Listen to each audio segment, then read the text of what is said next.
Hello, welcome to my kitchen. Today we are gonna make beef ragu. Normally I do a pappardelle, pepper crusted beef ragu, but I say, you know what, grab whatever in your pantry. Today I had rigatoni, so we're gonna go ahead and make that. So my beef ragu starts out simply with 2 pounds of a boneless chuck roast. I cut that up into just bite-sized pieces. I put that in and all I do is add a little bit of oil to the bottom of a pan, and then I add salt and freshly cracked black pepper. And when I'm saying cracked pepper, I mean quite a bit of it. I love to kind of pepper crust all of these beef cubes. We're just gonna go about 3 to 4 minutes. All I wanna do is just really brown this meat. And then once it's browned, I add a little bit of this hardwood smoked soy sauce. It is so good, adds an amazing flavor. If you can't find this in your store, go ahead and add a little bit of soy sauce and liquid smoke. Once this is browned, so I pre-browned this already, we're just gonna go ahead and add this and put it in a little bowl, just like this. Now, we're not going to take all of the sauce out of the bottom. We want some of that left.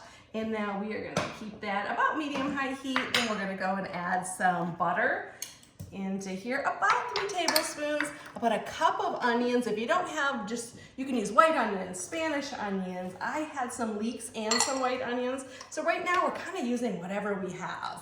Once we let that kind of get translucent, we're just gonna get all of the onions going. Here I have some celery, carrots, bell peppers, and some garlic. So just pretend this is all translucent. We now would add all of these extra vegetables and let those go. Oh, we are gonna smell some garlic here in just a minute.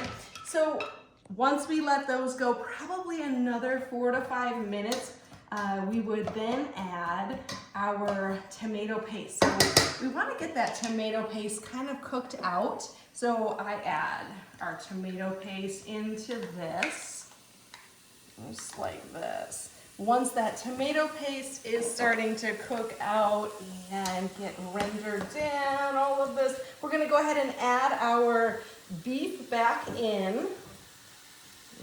And make sure you add all the juices. That is so much flavor. Now, of course, I'm speeding this up. Normally, you're gonna let all that render down first. I just wanna show you everything that goes into it. We're gonna add about 3/4 of a cup of red wine, and then also some beef stock, about a cup and a quarter of some beef stock.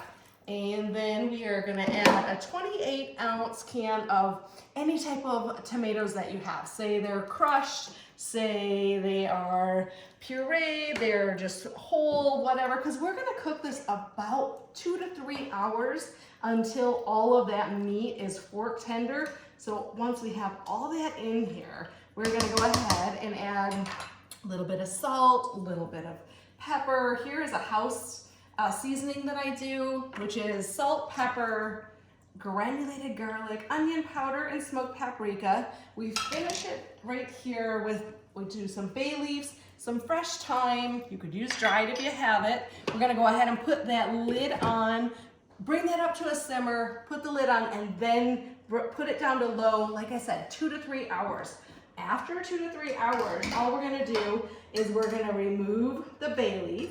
Okay, so done with the bay leaf. It should look just like this. You see how nice and thick and that is? Okay, so we're gonna take, of course, the pasta. It gets folded into that beef ragu, and then we are just going to serve it right here in our bowls. I like to add a little dollop of some ricotta cheese. Maybe we add a little Parmesan, or a lot of Parmesan if you like Parmesan like I do.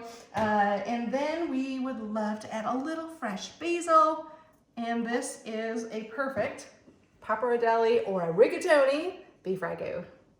From my kitchen to yours, happy cooking.